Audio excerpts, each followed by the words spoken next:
of the pockets of some of the poorest people in this country, while expecting them to cheer. Kenya Kwanza position on the finance bill is take or leave it. We take the position that the budget proposals offer completely no support for working people and upcoming businesses. For the taxes being levied, people are getting nothing in return. We oppose the burden being imposed on working people through reckless measures like house levy, income tax, and taxes on per diem. We oppose increased taxes on startups and small businesses. We oppose increased taxes on fuel, which will raise the cost of the product by at least Kenya shillings 10 per liter. Azimio is of the view that this finance bill takes us back to the 1980s. It takes us back to the era of cost sharing in public institutions. It takes us back to the era of structural adjustment programs. It takes us back to the 1980s because the people who were in charge back then are in charge today.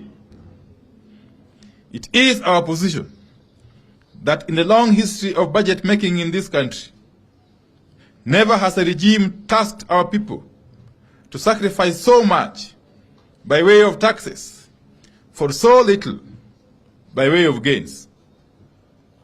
We have refused to sit back and watch as Kenyans are being harassed to fix cash crunch caused by economic mismanagement, wasteful spending, corruption, and skewed and incompetent hiring into critical public positions.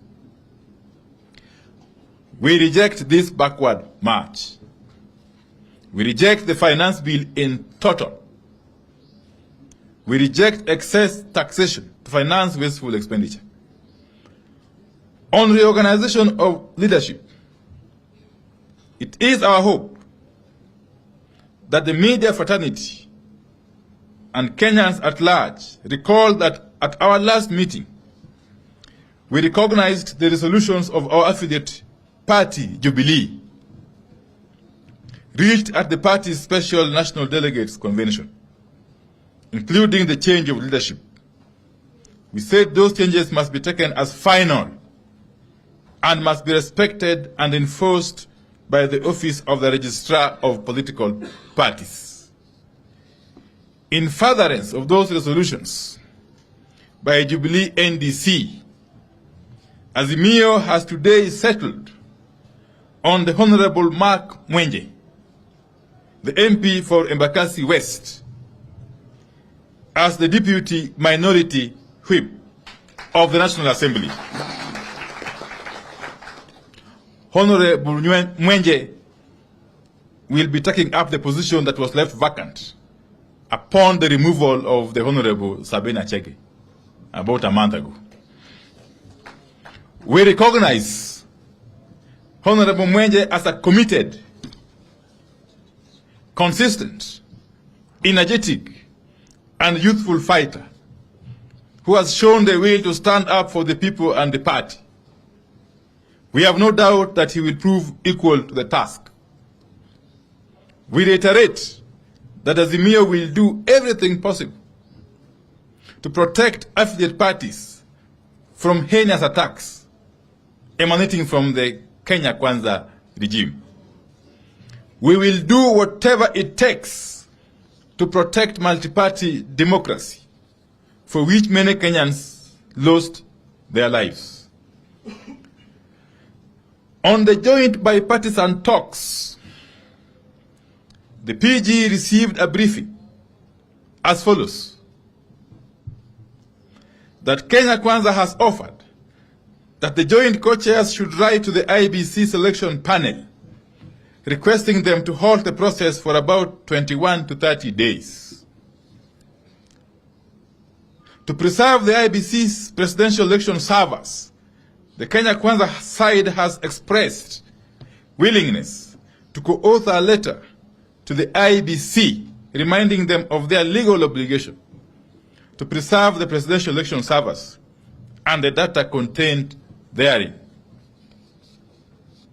Kenya Kwanza has asked that the co-chairpersons meet to discuss and write the required letters so that the joint bipartisan talks can continue.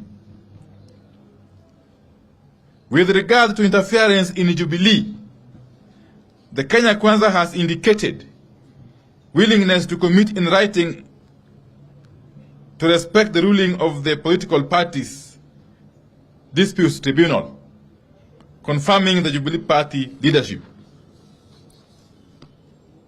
They have no offers on lowering of the cost of living because they are married to the finance bill, and we have a plan for the bill.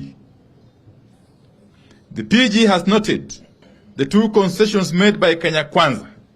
It is, however, the view of the parliamentary group that those concessions are not good enough to allow us return to the talks. It is also our position that the finance bill as presently crafted must be withdrawn and replaced by a bill that appreciates the suffering of the people, the people of Kenya are going through. The bill must be withdrawn in totality and be reintroduced afresh in a manner that is sensitive to the plight of the poor Kenyans.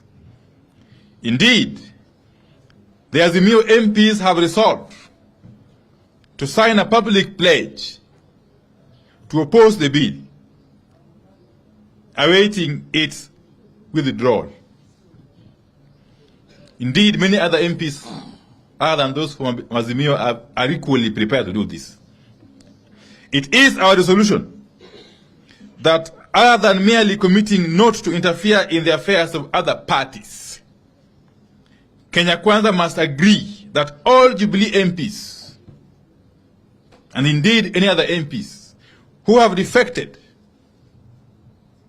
to Kenya Kwanza, in essence, have to face by-elections in line with the Constitution of Kenya.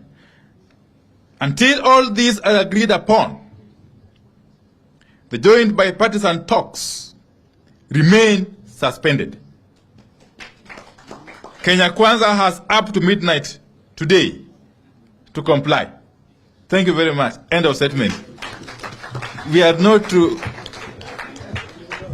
taking any questions. Thank you.